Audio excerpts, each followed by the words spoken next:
এবার বলছিলাম বাবা যে আমার বন্ধুরা মাটাকে বলছি আপনি আমার মা, দিনী আমার মা। হে বোন, আমি আপনাকে বলছি সুফি আব্দুল হামিদ আপনাদেরকে নসিহত করুন, একটা কথা বলে যাচ্ছে।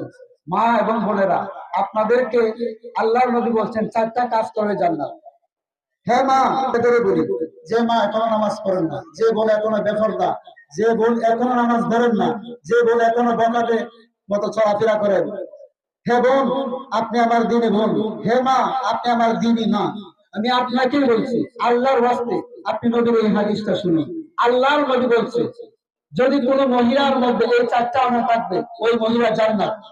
কোন চারটা আমল?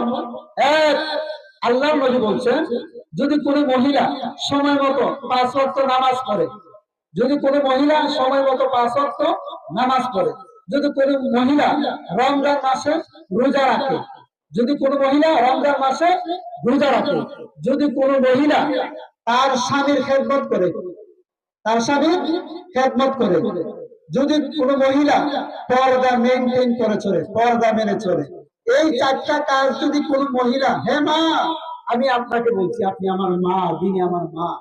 হে বোন, আমি আপনাকে বলছি আপনি যদি এই চারটা কাজ, নামাজ, রোজা এবং পর্দা, আর যাদের বিবাহ হয়ে গেছে যে মারা, যে বোনেরা, আপনাদের স্বামীর খেদমত, যদি আপনারা এই চারটা কাজ যদি করতে পারেন, আল্লাহর নবী বললেন জান্নাতের সার্টিফিকেট আমি তাদেরকে দিয়ে, আমি তাদেরকে নিয়ে মা খাতুনে জান্নাত মা ফাতেমার সাথে আমি তাদেরকে জান্নাতে ঢুকাই দেব।